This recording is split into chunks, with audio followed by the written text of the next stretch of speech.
Ladies and gentlemen, boys and girls, and all of my baggage droppers around the world, welcome to another episode of the Drop Your Baggage podcast, where we talk to people that are dope, that can give you hope, and show you a technique that can help you cope. I am the host, your self-talk engineer, Charles Woolfork, and if you are on a podcast platform, please give a brother 5 stars and some feedback as well. And if you're on a YouTube platform, you go ahead and hit that like and subscribe button. Now, today I have an all-star that shines brighter than a star. That's right. That is Carrie Rickert right here, right now. Now, Carrie is from Stevensville, Maryland. She is a coach and consultant, and she has worked with over 300 CEOs and small business owners, and she helps them have a deep dive analysis for understanding their concerns, their needs, and areas of improvement for themselves and for the business. And she's a fellow healer because she has a trauma recovery process. But her true passion is in helping others navigate their own murky waters to provide support when it seems like there's no right roadmap, because she has it, you guys. And she also talks about that roadmap and what she's been through too in her book. Trauma is a catalyst, but most importantly, she is a mother of two lovely children. Ladies and gentlemen, I bring to you Carrie Rickert. What's up, Carrie?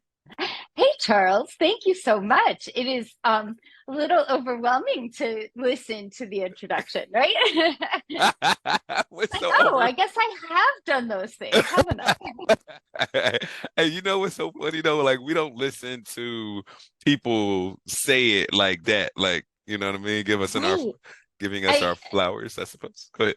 exactly. It is just kind of and I actually do a podcast too, and I always pre-record my introduction because I recognize how awkward it is to be the person on the other end of the introduction. And but it's like, wow, oh, okay, yeah, I did that. Oh yeah. I've done that. Okay. Oh Yeah, yeah. that's awesome.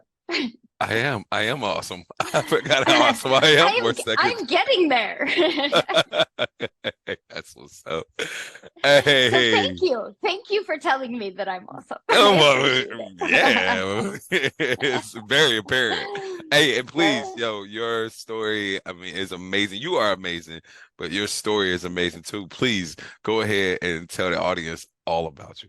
Sure, absolutely. So, I'm going to start kind of midlife, right before my traumatic experience. Okay, go for it. So, I was working in management consulting. I worked for a management consulting firm. I did all of the organizational assessment for that firm. So, I would go into different companies and do interviews and you know really dig in deep and learn what's going really well with this company, what's going badly, and then putting together a roadmap for how to make incremental improvements.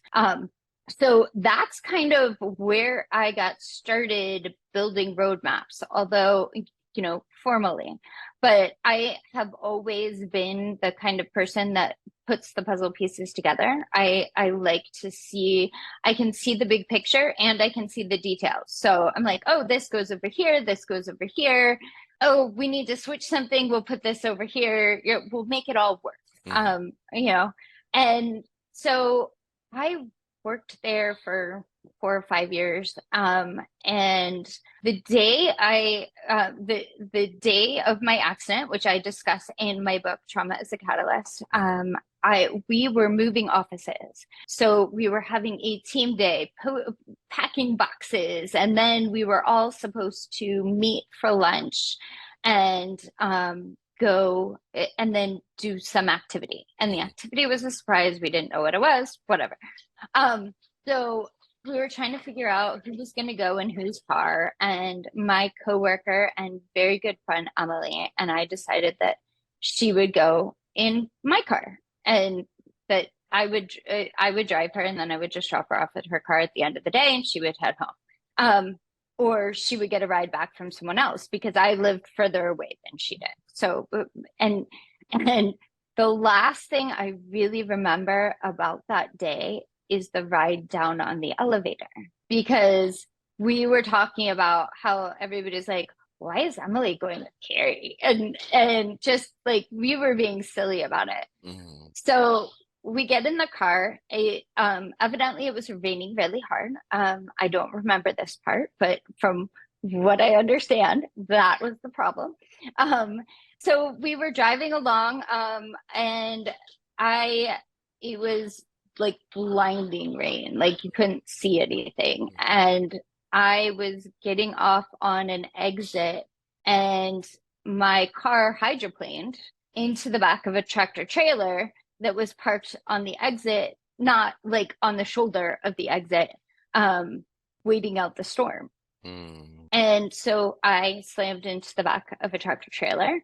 And I do not recommend that for anyone. It's a bad idea. See, I tell that joke and nobody laughs. So I am so glad you laughed. Like, I made that joke though from the hospital, and people were like, whoa. Yeah, like too soon. Too soon. Yeah. Too soon. Yeah. Yeah. I'm like, but laughter has really been part of how I have gotten through everything. Mm. So yeah, Emily and I were both injured. Right. Emily and I were both injured, and Emily broke both of her arms. She had an infant at home. He was 4 months old. She was still nursing him, and as a result of the accident, she could not pick up her own baby for quite some time. And as for me, I ended up with a traumatic brain injury. My hand was completely reconstructed. I developed an aneurysm on my brainstem. It was a 10-hour surgery to repair. And the surgeon, I remember the surgeon coming in, things I remember are very spotty, but I remember the surgeon coming in and asking me, explaining to me, like, I need you to understand the risks of this surgery. He's like, there is a greater than 50% chance you will have a stroke and never be the same. Yo. And I said, okay, so what happens if I don't have the surgery? And he said, you'll die. And I said, okay, so I'm going to put all my faith in your hands and you're going to fix me. And he's like, okay. And he did. That surgery was remarkable. It was 10 hours. It was as long as anyone is allowed to be under radiation. So it was all vascular. And they went one way and couldn't get to the aneurysm and had to go another way. So I have coils in the back of my neck, in my brainstem, where they burst apart the aneurysm. And then I have 4 stents in my left carotid artery, because I had damage there. I lost the hearing in my left ear. I broke every bone in my face. Fortunately, nothing was displaced. So like I didn't have to have any surgery on my face. And I mostly look like me once I heal. So I had my vocal cords were paralyzed. The left vocal cords were paralyzed, not the right side. Everything happened on the left side. So because I was the driver, and I guess the brunt of the force came from the left side. Mm-hmm. And so I ended up in shock trauma, University of Maryland shock trauma, for 4 weeks, and had reconstructive surgery on my hand, probably 3 or 4. At one point, I had these pins in my fingers that were these big metal. They looked like paper clips and sticking out of my fingers, and they hooked onto things, and I had this sling, and it was like all this stuff, right? And I remember saying to my orthopedic surgeon, who was great, I'm like, Dr. Ponzi, I have paper clips stuck to my fingers, paper clips. And he's like, those are very expensive paper clips. And I said, that being said, they still look on things like paper clips and they're kind of annoying and they will take them out eventually. And they did. They took them out. So I've had, I don't even know how many surgeries on my hand. They did not expect me to have any mobility in my hand because my bones and nerves and skin, it was all just shredded. My surgeon is amazing. Mm-hmm. I have the things that I have trouble with are zippers, cheese sticks, like string cheese. I can't open those things because I don't have the dexterity with my fingers. Mm-hmm. So, that turned out better than anyone expected. Mm-hmm. During the time that I was in the hospital, like, they expected me to have a stroke when I had that 10-hour surgery. I did not have a stroke. It turns out I'm allergic to Haldol, which they had given me during the surgery, and I hallucinate. So they thought I had had a stroke because I was hallucinating and not making any sense.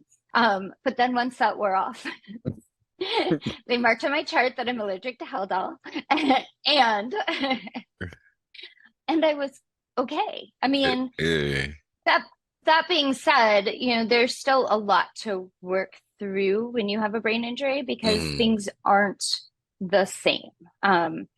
So I spent 4 weeks in shock trauma, then I spent another 2 weeks in a rehab hospital at Sinai, Mm-hmm. also in Baltimore. And there I did physical therapy, occupational therapy, and speech and language therapy.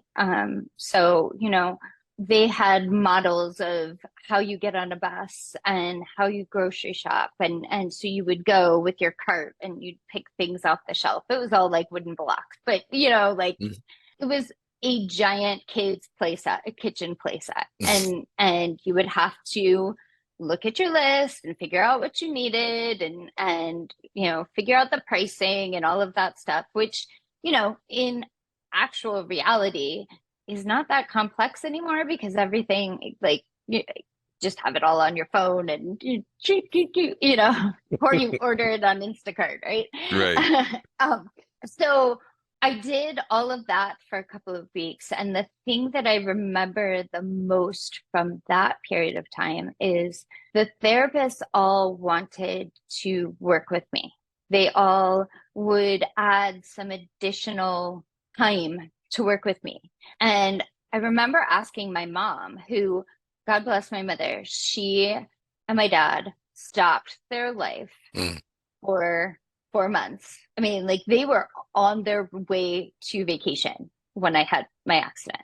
My mom had to be talked out of shock trauma.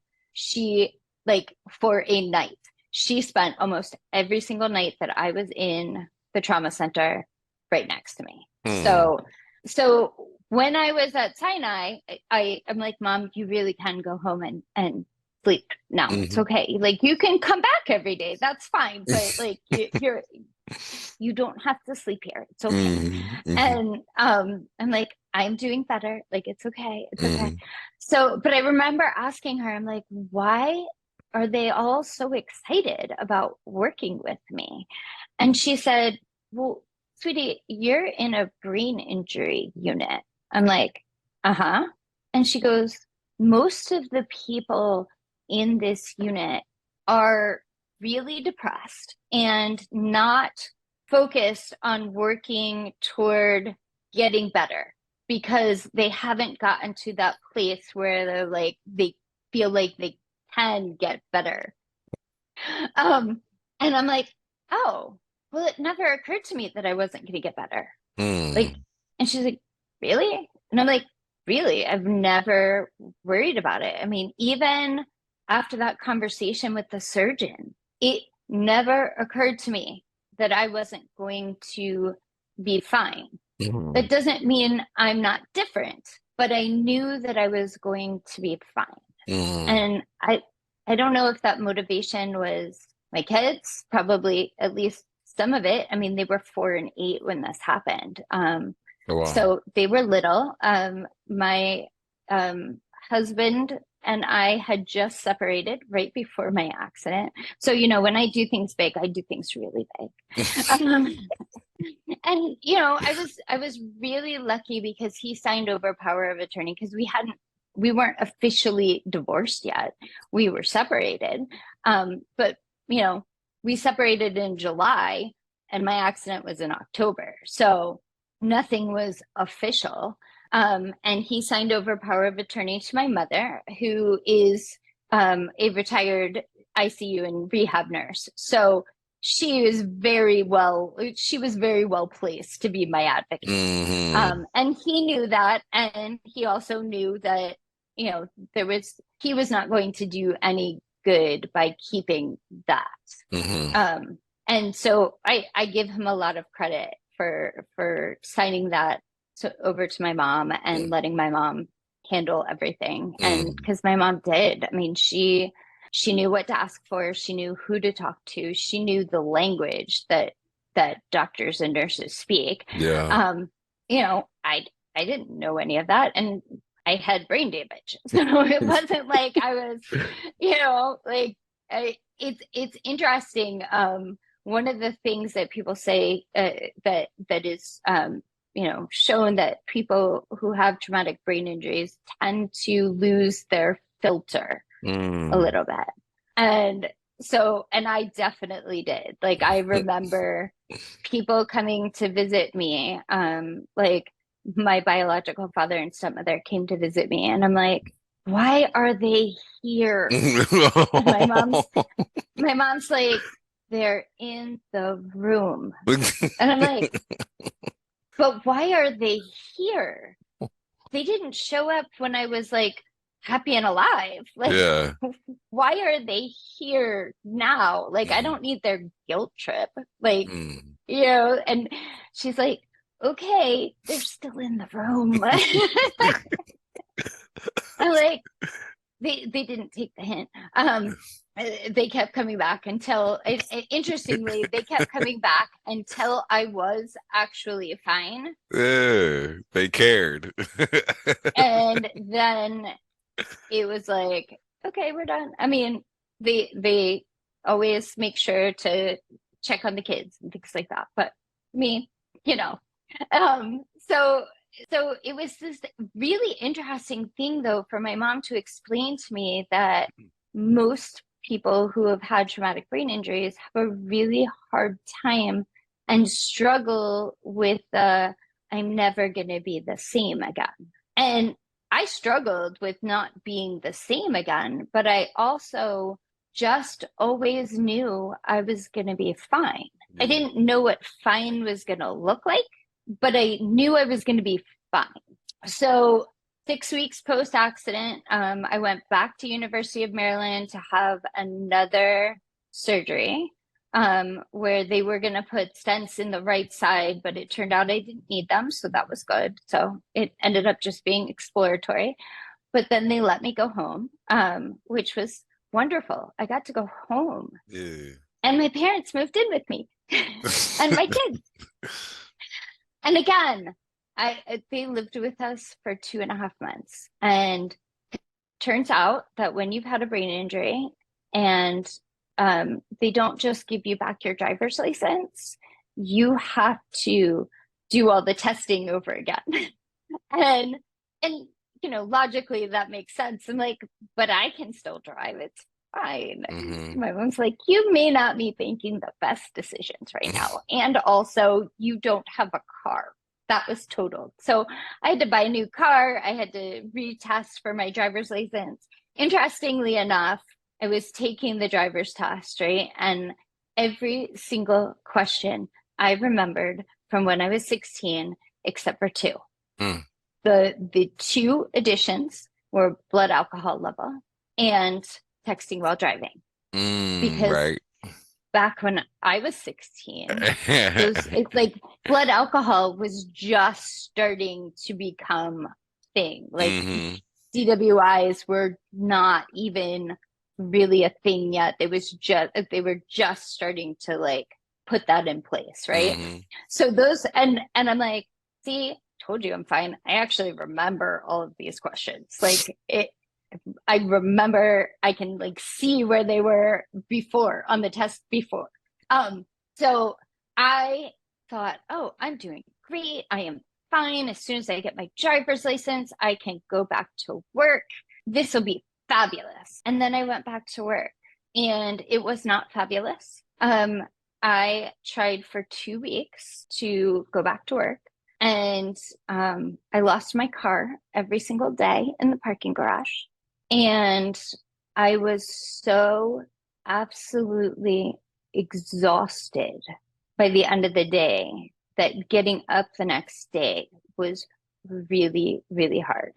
So after 2 weeks, I was like, yeah, it turns out I did this too soon. I can't do this. And they're like, totally fine. We get that. Like, I mean, I think they were just letting me figure it out myself. I think everybody probably knew that it was too soon.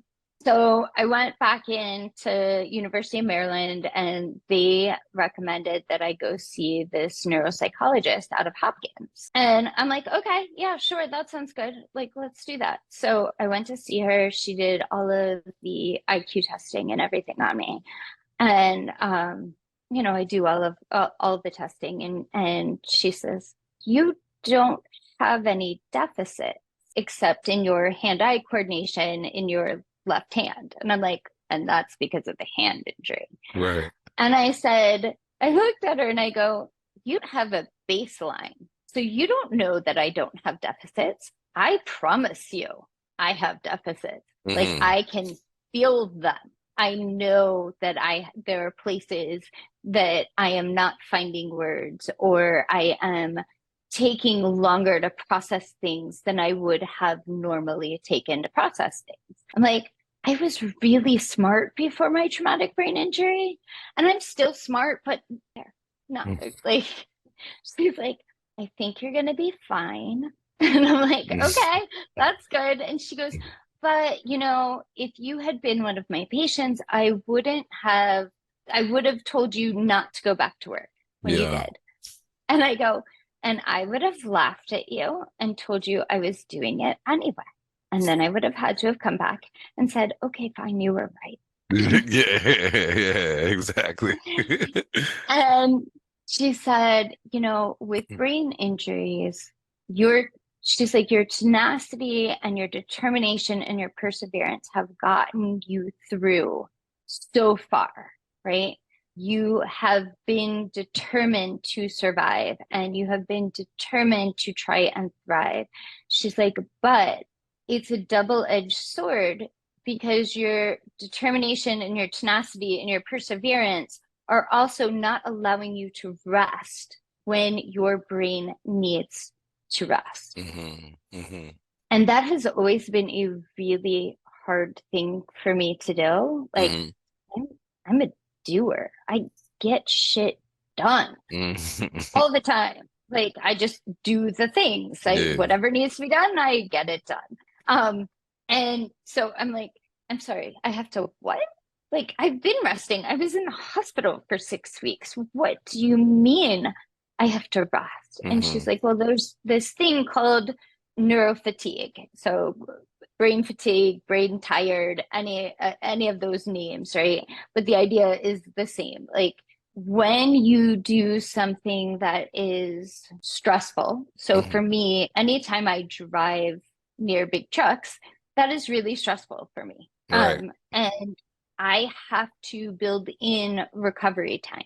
And this was something I obviously had to learn over time. You know, like, all right, so if I am experiencing something that is really hard for me, physically, mentally, emotionally, whatever, I know I also have to rest. It is still hard for me to rest. I'm like, okay, I know I need to rest. I need to just take a nap and then I'll get up and I can get right back to where I was and everything will be fine. I just have to rest.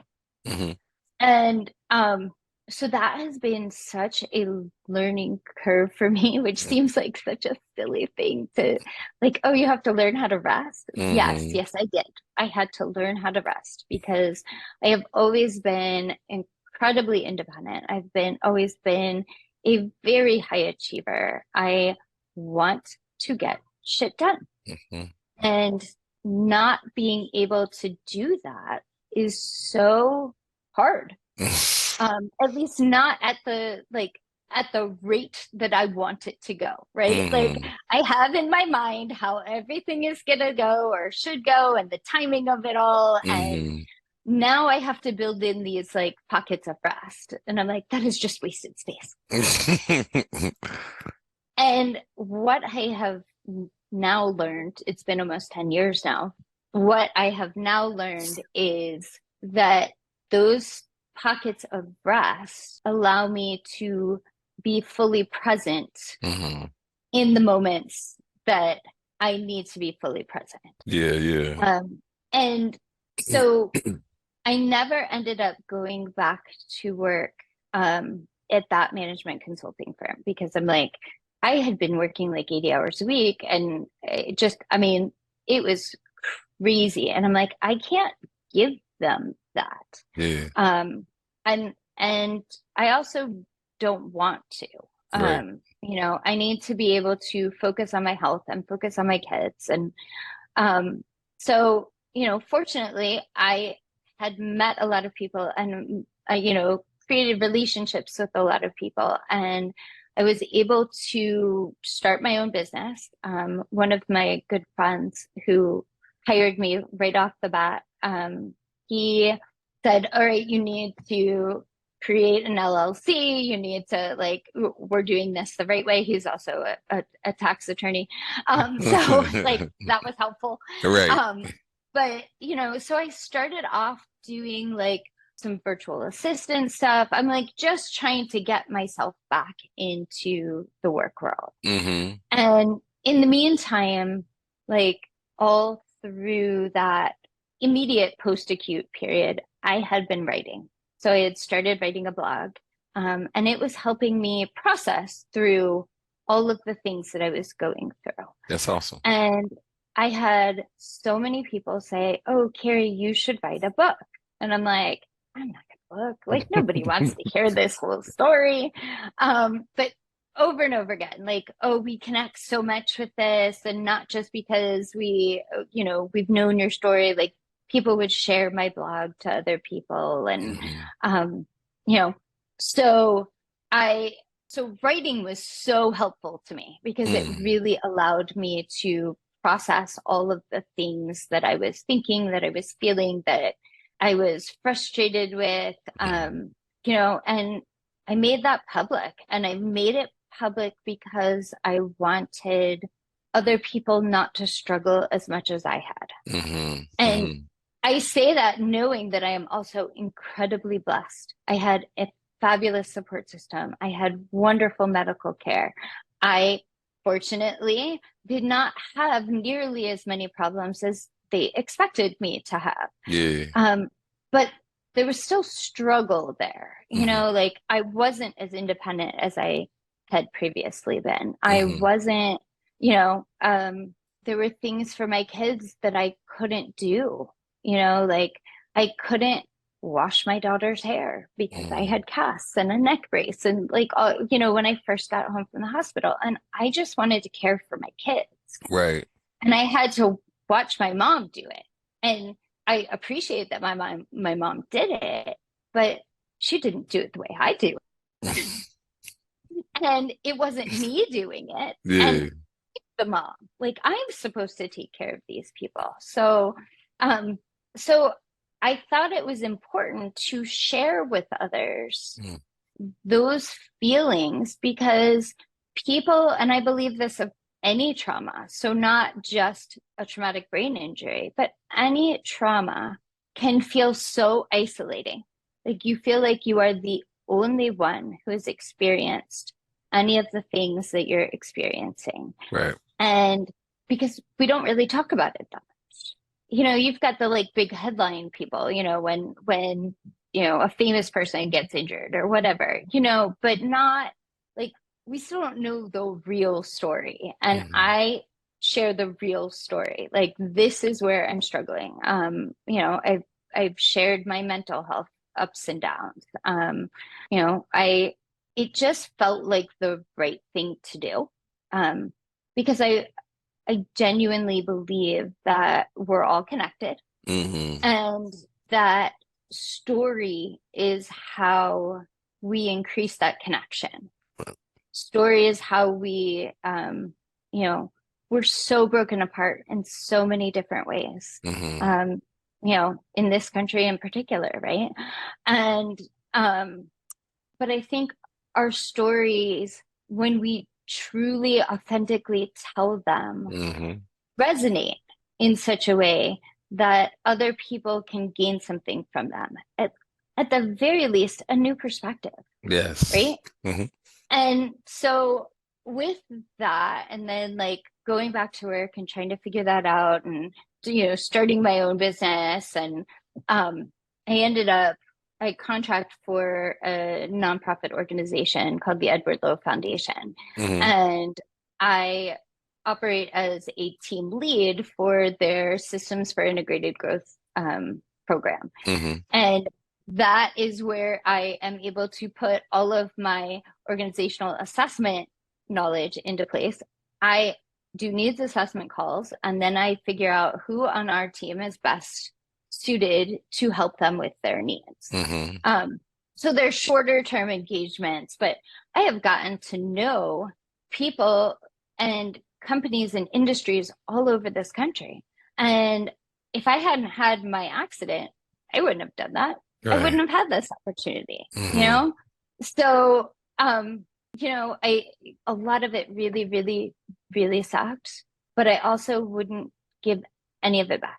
I wouldn't change it, because I am who I am today, and I am working toward who I want to be because of that accident. I realized how important living life is and sharing with other people is, because there's a chance that you won't get to. And lucky me, I kept on living. And so why not share my experience? Why not give other people a spark of hope and a sense of connection? But it has taken me a very long time to write that book. I finally decided last summer that I was going to finish, right? So I decided, like, okay, this is what the layout could be. Like the first part of the book is my mom's Caring Bridge journal entries. So it is the story of me in the hospital and her concern and how close I was to not making it and all of this. So I've had friends who read those Caring Bridge journal entries during that time, and they're like, I can't read that again, Carrie. I'm like, just skip to part 2. It's fine. Like, it's fine. Right. But it creates a whole lot of context if you don't know the context. So it sounds like a painful story. It had its ups and downs.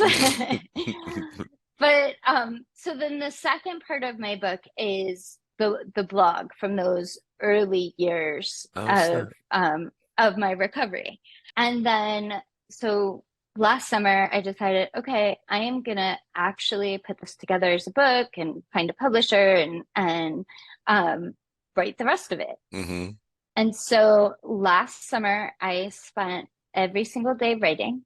And like, even when I felt like I had nothing to write, I'm like, I'm gonna sit here and I am gonna write, because and I can always go back tomorrow and erase it. But and I'm like, if I do this for at least 20, 30 minutes every day, I'll feel like I've made some kind of progress. There were some days I wrote for hours. I mean, I would get up at like 5 o'clock in the morning and just start writing. And you're then inspired. There were days when I'm like 3 sentences and I'm like, oh God, those are terrible. So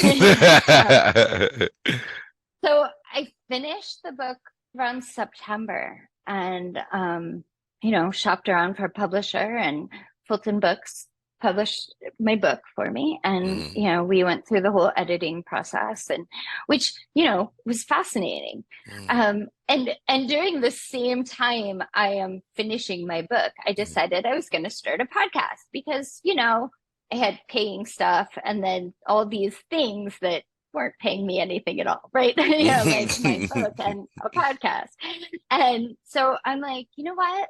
I have an interesting story, but other people have interesting stories too. And Mm. wouldn't it be really cool if I brought people who have experienced other kinds of trauma or have experienced caregiving of people who have had traumatic experiences? And Mm-hmm. we talk about what resources and tools are out there, because Mm. resources and tools seems to be the best kept secret. Mm-hmm. Like, there is all kinds of stuff out there that nobody told me. I Yeah. had to like stumble into it. I mean, acupuncture has been game changing for me. Um, Absolutely game changing. But of course, Western medicine doesn't say, "Oh, you should try acupuncture." Hell You nah. know, like we'll treat you medically. You can go to a therapist. Like that is like, this is what you do, Mm-hmm. and this is how you get to be as good as you can get, right? Mm-hmm. And that has never been acceptable to me. I mean, from even before my accident, right? Like, Mm-hmm. I am never just as good as I'm gonna get. There is always room for growth. And so I am consistently seeking out room, but I am seeking out ways that I can grow and ways that I can help other people grow. And so, I've looked into breath work. I've looked into, I do acupuncture weekly. Done tapping. I like, Wow. you name it. I have tried the things, Uh-oh. and some things work and some things I'm like, okay, that might work for somebody else. Right. But I am now this, like, I have resources, I Mm-hmm. have tools, I know where the brain injury associations are, I know where the trauma survivor networks are, like things that I didn't have access to because people just didn't tell me. The best thing about it all is that you're also sharing it with the world, is with the world too. Yeah, and that's where I think is so important, and I think that's what my purpose really Yeah. is to share my story, not because, people need to hear my story, Mm-hmm. but because people need to understand that there are tools and resources out there. Mm-hmm. And if one thing doesn't work, try something else. And if you need help figuring out what those tools and resources are, Mm-hmm. there are actually people who can help you with that. Mm. And, Who was you some of know, the if I go might ahead. ask, like who were some of the people that helped you out throughout your journey? Because I know, I So, mean, shout out to the University of Maryland, Shop Trauma, and then there was shout out to your mom and dad, shout out to the yeah, surgeons, all of those people helped you. absolutely. Well, like who are the some of the other influential people that have the resources and tools that you needed throughout your journey? Yeah. So, I have chronic pain in my hand, Mm, and I was like, oh, like I'm probably just gonna have chronic pain in my hand. And then I'm like, that feels like, do I really have to? yeah, And yeah. that's kind of how I stumbled into acupuncture. But I found out about acupuncture and actually was recommended my acupuncturist by Emily, the girl who was in the accident with me, Mm. because her boss told her about acupuncture, and she started going to acupuncture, and her boss goes to my acupuncturist. Oh, So it was like this whole like roundabout thing. And I think when you are open to receiving that information, yeah, when you are open to exploring all of yeah. the options start opening up for you. So that's how I got into acupuncture. I'd say my acupuncturists are like, oh, well, have you tried this? Have you tried this? And Right. so I remember one conversation I said with my acupuncturist, I ended up developing an autoimmune disorder. I have Mm. Sjogren's which, of all the autoimmune disorders, like this is a fairly benign one. It's dry eyes, dry mouth, and it will continue to get worse. But it's not rheumatoid arthritis. It's not, like lupus or anything like that. That's good. It is fairly benign. But I went to a rheumatologist, I went to a hematologist, I went to an ophthalmologist, and Yeah. to be diagnosed with this autoimmune disorder Mm-hmm. because my blood work was funny. Like that's my general practitioner said, your blood work is a little weird. Like, let's just check this out. Yeah. And I'm like, okay. And so I went and we did all of this testing. And then, 2, 3 years later, I'm talking to my acupuncturist and she's like, oh, you have Sjogren's? And she's like, did you develop that after your accident or before? And I'm like, after. And she said, well, statistically, people who have had massive traumas, like Mm-hmm. that, physical traumas, actually end up with autoimmune disorders. And I'm like, explain that to me. Like, I don't understand. And she goes, well, your body was working overtime to heal your trauma. So then your body continues to work overtime. And that's what autoimmune disorder is, right? Yeah. It's your body working to heal something that doesn't need to be healed and Wow. and then causing problems. And she goes, so that is a direct correlation. And I'm like, nope. But do you know how many doctors I have seen? And nobody told me that. Yeah. And she's like, well, Western medicine does tend to be very siloed. Like Mm-hmm. we all have our place and we do our things and we work together if we have to, but really and she's like, but acupuncture is Eastern medicine and we look at everything. Yeah. And so acupuncture has actually helped me with my Sjogren's. My ophthalmologist, when I see him every year, I'm like, yeah, I do acupuncture every week and it's helped tremendously. He's like, that is awesome. He's Right. like, I saw I did a class or something about that and it really does work. I'm like, I can promise you it does. Like, Like proof, so you, proof. so you have to be open-minded to all different type of Mm-hmm. modalities in order for you to seek out, Find what no, works for in order, you. yeah, exactly, and to find the one that works for you. That's awesome. Yeah. Yeah. Yeah, because But I think if you're if you're like, I'm just going to do what the doctors tell me, and hmm you don't explore outside of that, yeah. you don't heal as completely as you could. hmm Um, there's nothing wrong with the medicine that I've received. I mean, my doctors were amazing. They saved my life. They saved my hand. Like I had amazing physical therapists, occupational therapists, and speech therapists. hmm They all were wonderful at what they did. And I needed something else. I mean, And so I had to look for it. but you're also an independent thinker too. Yeah.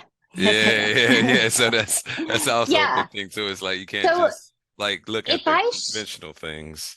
You also have to right. broaden out your horizons to look at things that are outside of the box.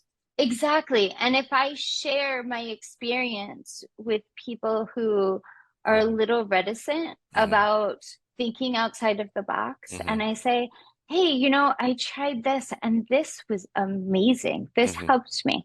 So I tried this and I know people who this has worked really well for, and it's really not done anything for me. hmm But try it. You never hmm know what's gonna work 100. because we're all different Yeah. Yeah. and the So things that work for me aren't going to work for you, right? ac Or may. yeah, real talk. Like acupuncture might work for you, it might not work for me. Rolfing, I think it's on Rolfing. Rolfing might work for you, it might not work for me. Massages, like Mm-hmm. energetic work, all these different things. Yeah, Reiki, all those different type of things. They might work for somebody, but not others. absolutely. By the way, Absolutely. what's the name of your podcast? It is called transformational trauma and healing. Okay, then. So Transformational Trauma and Healing. TTH. yes, Yes. So Okay. I'm in my second season. Hey, The first congrats. season I was like crazy gangbusters. I'm like, I am doing a podcast every week. And Yeah. then I realized that that's actually really hard. Um, so I only do like one a month now, but Mm, I it's been really cool because people have approached me and I've had some really interesting stories that I wouldn't have necessarily even thought about. And yeah. I'm like, wow, this is so cool. I get to bring this to people. Like Hmm. it's awesome. That's such a blessing for you to bring all Yeah, this knowledge and wisdom to out there to the folks. And like you said, it's all about the resources and tools, just fulfilling your purpose and your passion for helping people absolutely. to get as many modalities as possible. And also the stories with it as well, because the stories Mhm. creating the That's the connectivity. connection piece. Yep. Yep. That's the connection. And I think we forget how important connection is. Um, and just how the small little things.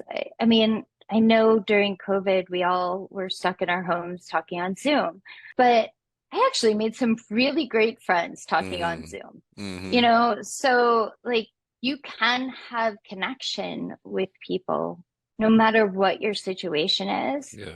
as long as you're open to connecting. Amen. And I think it's so important to connect because that's part of being human. Yeah. Like that's how we human.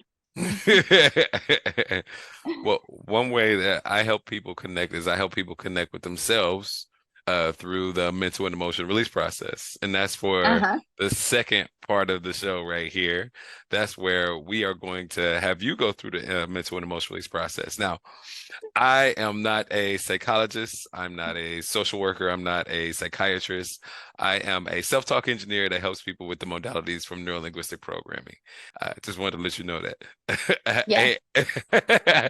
And today we are going to be releasing the limiting belief that I'm not good enough. Yes? Yes. How's that Yep. been affecting you?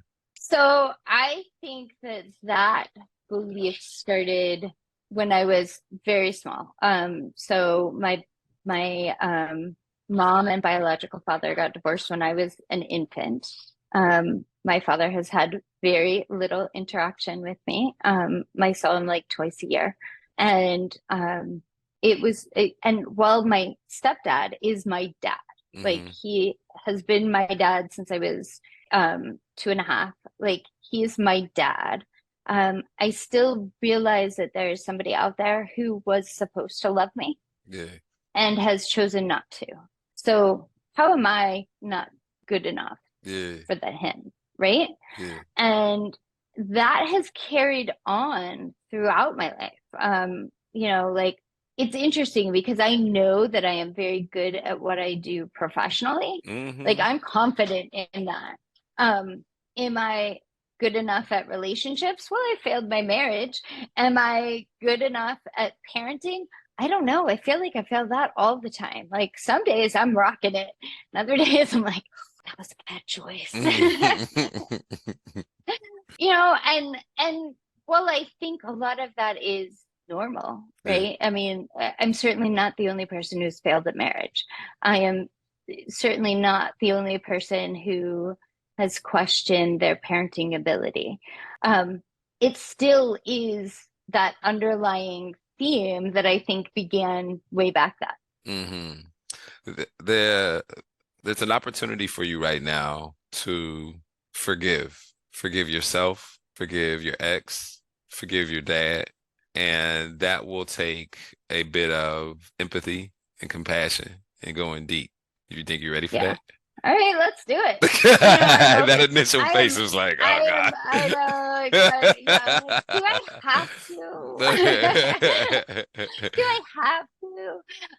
But I think, I am open to trying new things and I want to grow to be the person that I know I can be. God. And, hanging on to all of that isn't a great way to do that. Hmm.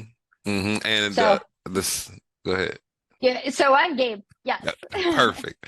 The second part is not just forgiveness, but it's also empowerment. It's time for you to empower yourself on a different level as well. Notice you're just, I mean, I didn't want to say it earlier, but just realize that you're the shit. And just, yeah, yes, you are amazing. Yes, that bio that I read earlier is you. That story that you just told us is you. So That streak crazy. that you have, the streak that you have is you.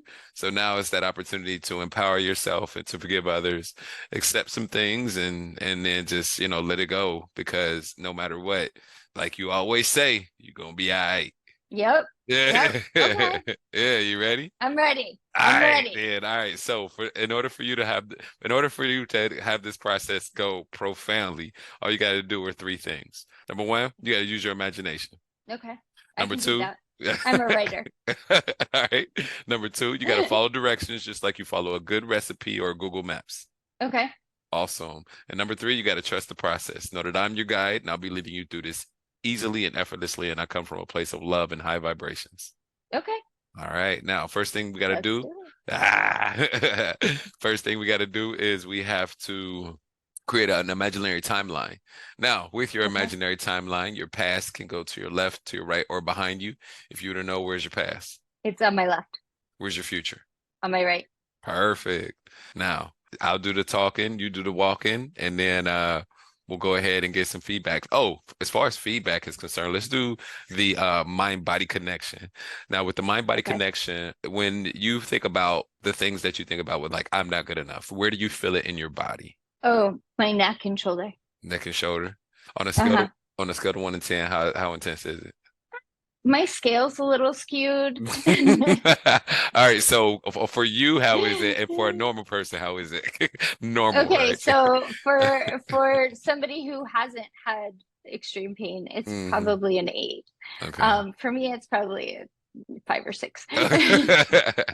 Hey, what is once all right, so you said that you felt that way with your you felt that you weren't good enough with your father, husband, Hmm. and kids. We're going to check on those three aspects of your life after the meditation. Okay. All right. Yeah, all right. So it's just one question I have to ask. Is it all right with your unconscious mind for you to release this limiting belief that I'm not good enough today and for you to be aware of it consciously?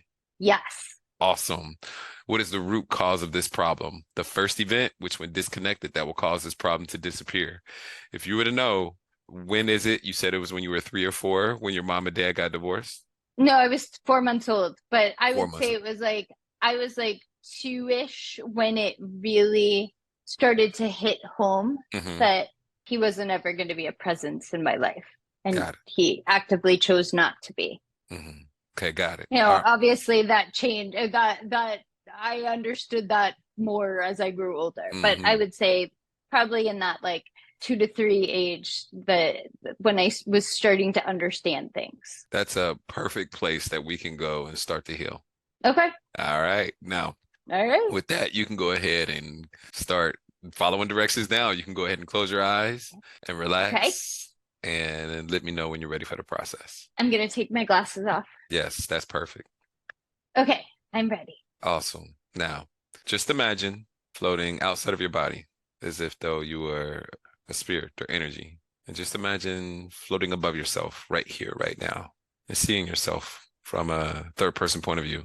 See your AirPods, your wonderful haircut, your black blouse, all the things that are blurred behind you. Let me know when you can see yourself from a third person point of view. I can see myself. Awesome. Now, just imagine floating up above your timeline and float to the left into the past and float deeper and deeper and deeper into the past above that first event in which you felt as though I'm not good enough when you were just a little girl about 2 or 3 years old. And once you see that event, observe that event from a third person point of view, like a fly on the wall. Let me know when you can see that event. I can see it. All right. Now, just observe that event, see that event, stay high above that event like a fly on the wall. And as you do so, just ask your unconscious mind what it needs to learn from the event, the learning of which that will allow you to let go of the emotions easily and effortlessly. Your unconscious mind can preserve the learnings. so that if you need them in the future, they'll be there. Just tell your unconscious mind to preserve the learnings. This is an exercise of forgiveness and acceptance. Forgiveness for yourself and others, and acceptance of yourself and others. Ask yourself, who do you have to forgive? What do you have to accept? Who do you have to accept? Be sure to have empathy and compassion for everyone inside the event. And make sure you empower that little girl. And as you do so, focus your attention upon how hurt people hurt people. Once again, hurt people hurt people. We're all doing the best that we can with the resources and consciousness that we have. And as you stay high above that event, like a fly on the wall, just realize we can't control anyone else's actions, but we can control our response. We can grow stronger and wiser and learn from other people's actions and mistakes. Other people's actions have nothing to do with you. It's only a reflection of their baggage and their consciousness and whatever that's going on at the time. And we're better people than we were when those events occurred. You're a better person than you were when those events occurred. You're stronger. You're wiser. And as you stay high above that event, what is something positive and empowering you could say to that little girl and your father and everyone else involved in the event with the consciousness that you have today that would allow the emotions to evaporate like water on the concrete on a hot summer day? And as you preserve these learnings, the emotions are starting to dissipate more and more until they're all gone. Just let me know when they're all gone. Keep your eyes closed. Take your time. Stay high above the event like a fly on the wall. They're gone. Awesome. Wow. Awesome. Just stay right there. Stay right there high above the event. Keep your eyes closed and tell me, what did you learn from the event? I learned that, so I told the little girl me Yeah. that it was okay to have feelings and to express my feelings, and that it was okay not to feel okay about other people's behavior. And also that there are people who just don't have the capacity Mm-hmm. to be what we have in our heads that they should be. Mm-hmm. And while it's understandable that, we have this idea in our heads about what a dad is supposed to be, Mm-hmm. some people just don't have the capacity to be that kind of dad. Mm-hmm. And that had nothing to do with little girl me. Yes. Yes. Keep your eyes closed. What did you have to tell your dad? That my feelings and his behavior, so that his behavior was not okay, and that I had feelings about that behavior. Mm-hmm. And I had every right to express those feelings. Mm-hmm. And while expressing those feelings didn't necessarily change his behavior, I still had a right to feel them. Mm-hmm. If you observe your dad, Mm-hmm. was he hurting or did he have the consciousness that he needed to be a good dad? No, I don't think so. I think he just didn't have the capacity to be the kind of dad that I thought he should be. Mm-hmm. And that is not necessarily his fault. And it also impacted me. Yeah. And I was allowed to have feelings about that. Yeah. And he should know that I had feelings about that. There's, your feelings are totally valid. But we're looking, Yeah. in order to forgive him real quick, Mm-hmm. we have to look at why didn't he have that capacity? Oh, that's because of his mother. Mm. Mm-hmm.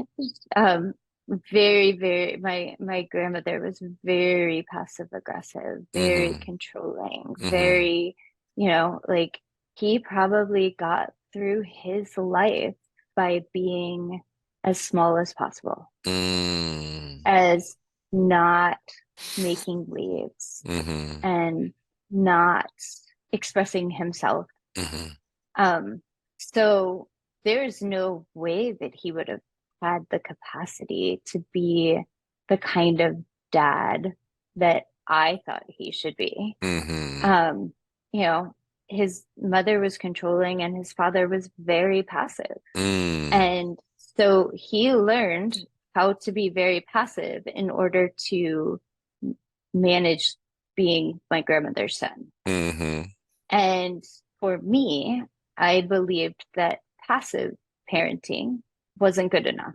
Mm-hmm. Mm-hmm. but I do understand why. Yeah. Yeah. Do you forgive him? I do. It's hard to forgive him, Mm-hmm. um, because I'm still hurt. Yeah, yeah. That's a totally different But emotion, but I get you. yeah, Yeah. but I totally, but I taking this from kind of that logical, like, why did he behave in the way that he has behaved his whole life? Mm-hmm. Like, it is so understandable Mm-hmm.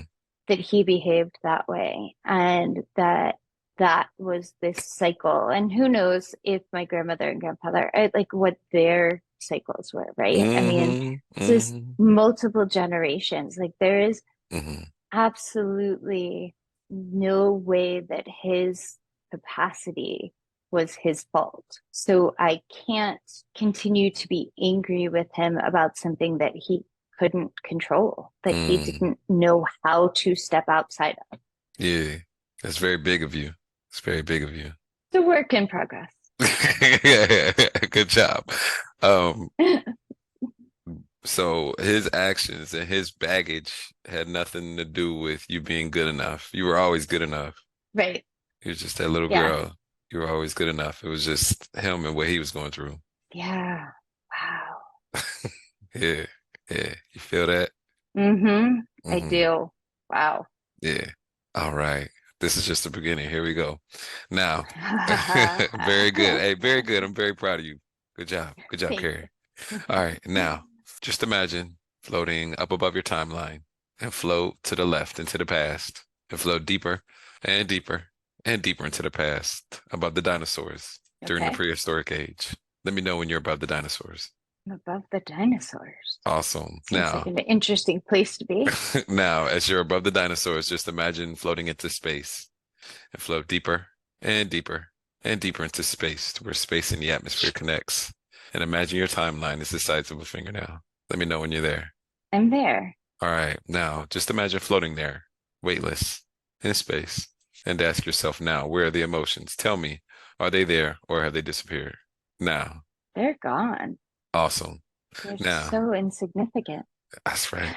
That's right. Now, just imagine floating down inside the event, seeing through your own eyes as that little girl, and check on the emotions. Tell me, are they there or have they disappeared? Now, Yeah, they're disappeared. They disappeared.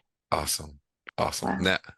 Now, just imagine floating back above the dinosaurs and then floating into space, where space and the atmosphere connects. Let me know when you're there. Okay. All right. Now listen very closely. Float very, very high above your timeline, above each and every event in which you felt as though I'm not good enough. From birth until now in chronological order. Don't skip one event that has a charge on it. Preserve the learnings and let go of that limiting belief that I'm not good enough all the way back to now. Go. And as you preserve these learnings, the emotions are starting to dissipate more and more until they're all gone. Just let me know when they're all gone. They're gone. Awesome. Float down to your body and open your eyes when you're ready. Wow. I feel lighter. That shit was heavy, wasn't Yeah. Wow. it? I'm glad I'm not holding that around anymore.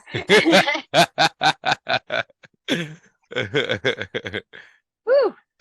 Wow. Yeah, yeah, it's good stuff, huh? Pretty amazing. So this stink fly in my Uh, house is really annoying. it's like so attracted to you.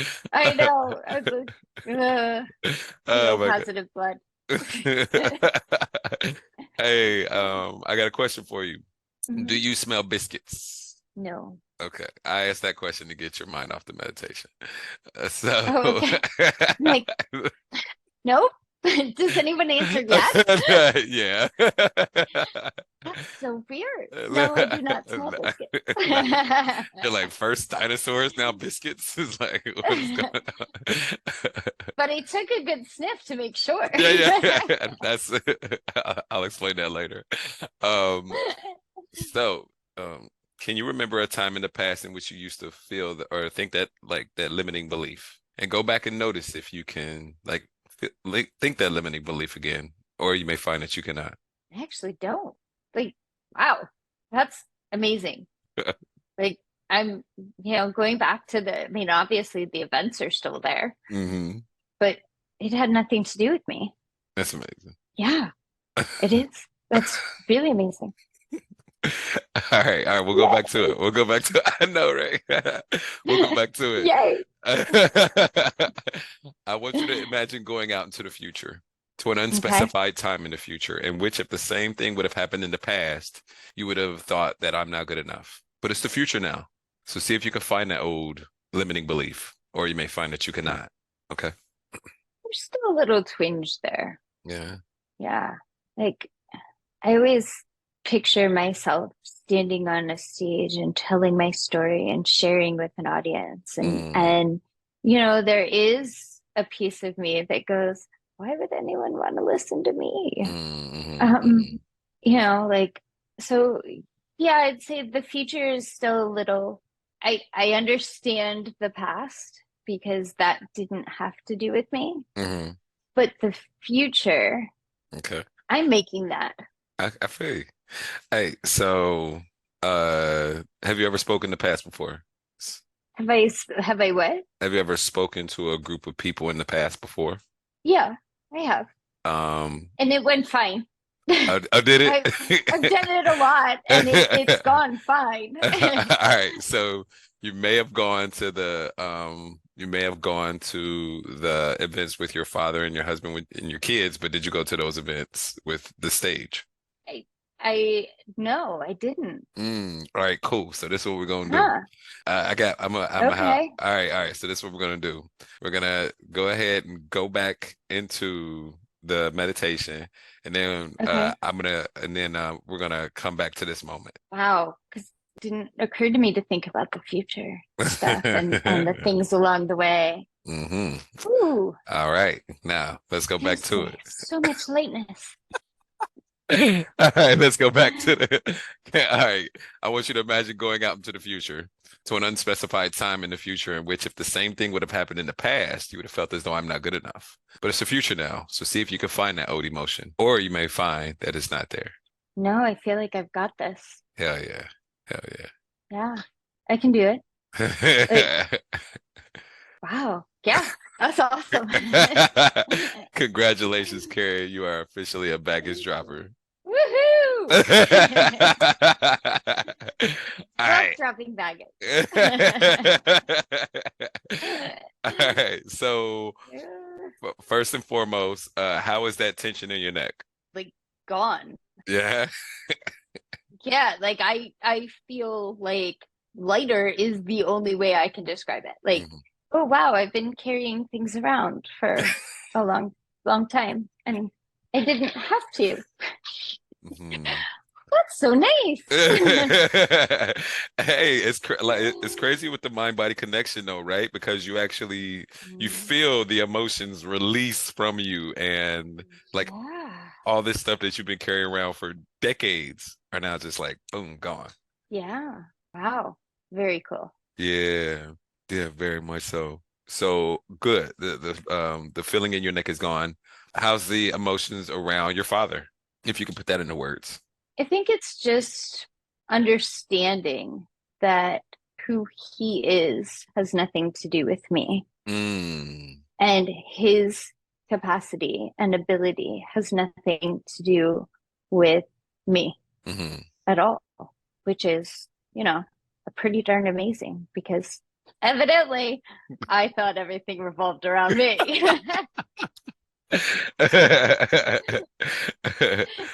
So would you say that you're not taking it personally anymore? What he did is you don't have to, you're not taking it personally anymore.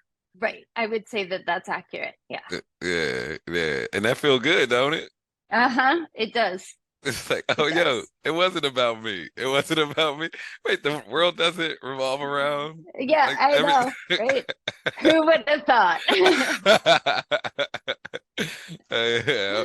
I'm glad that there's a different understanding about your dad though, or your father, I should say. Yeah. All right, Yeah. cool. Second, ex-husband. How's the emotions around him?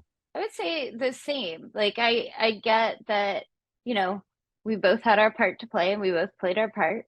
hmm And, you know, what he did or didn't do was not a reflection on me, and what I did or didn't do wasn't a reflection on him. It was Mm, just was. yeah. how it happened. Mhm. That's real. So, I love the part that you talk about with personal responsibility. What I did wasn't anything about him. right. Well, and I mean, I don't think, thankfully, I don't think any marriage can, good or bad, flourishing or failing. I don't think that is never one person's sole responsibility. So yeah, could I say, oh, he did this? I mean, yeah, but I did stuff too. I wasn't the person I am now back then, So yeah, I guess there's understanding. It's beautiful. It's totally beautiful. Yeah.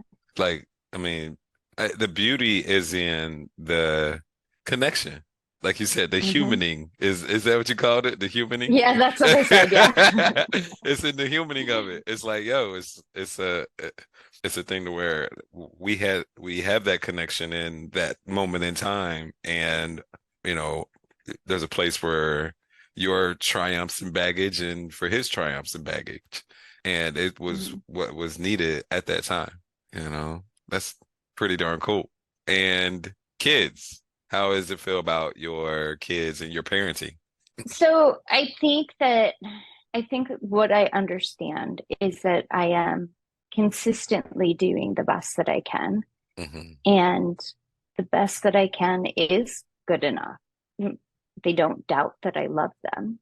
I show them that all the time. And yeah, I mess up, but everybody messes up. And so, I think it's another capacity thing, right? Like my capacity to handle any situation is about me, and other people's capacity to handle any situation is about them. And sometimes I have the capacity to handle everything that comes my way, and sometimes I just don't. And both of those are okay. Mm. It sounds like you also have an acceptance of yourself with that capacity too. Yeah. Yeah. That's cool. I like that. That is awesome. Hey, you did phenomenal. You did so great. Thank you. This was fun. I I I like doing interesting things, so this is great. I very much enjoyed it. That's awesome. Hey, so for anybody out there that hasn't tried this modality as of yet, can you put into words like what it felt like or just your experience in general? Sure. So it was a little bit hard going back and looking at all of those challenging parts of my life. Hmm. Um, but the release I felt and the understanding and acceptance that I now feel about all those things. I mean, I feel, that like light as a feather, stiff as a board game that kids played at camp. Hmm.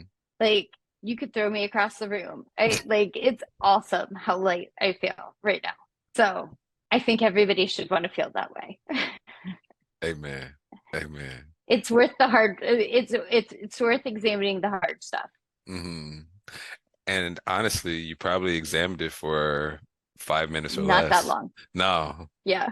And then like the payoff, do you think the payoff is worth it? Oh, for sure. Absolutely. Awesome. Awesome. Definitely. Carrie, thank you so much for coming on to the podcast today. I really appreciate you from the Well, bottom of my thank you so heart. much for having me. Hell Thank you yeah. for having me. And thank you for letting me share my story. And, you know, hopefully we'll build that connection even more. I know, right? Hey, all right. So, hey, y'all, once again, please go over and cop the book, Trauma is a Catalyst by Carrie. And what else can they do? Like, go ahead and tell them to send them where you need to send them.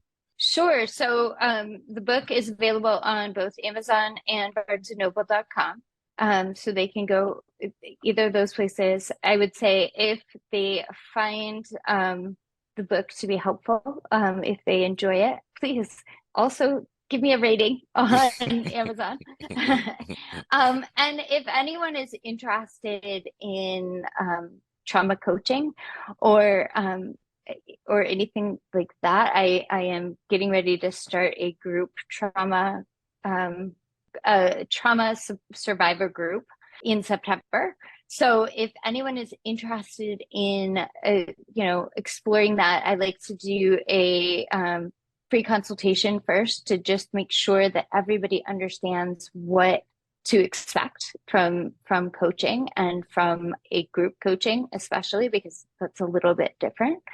They can go to my website. It's www.nomis, NOMIS, advisors.com. And there's a contact sheet there and a form. They can fill it out, and I will schedule a consultation. Awesome. Podcast, TTH. Yes, transformational trauma and healing. Go check out the New one podcast. is coming up in a couple weeks. That's what's up. That's what's up. Thank you again, Carrie, and thank you. Oh, Thank you, Charles. And I'd like to thank your fly as well for being a special guest on the show as well.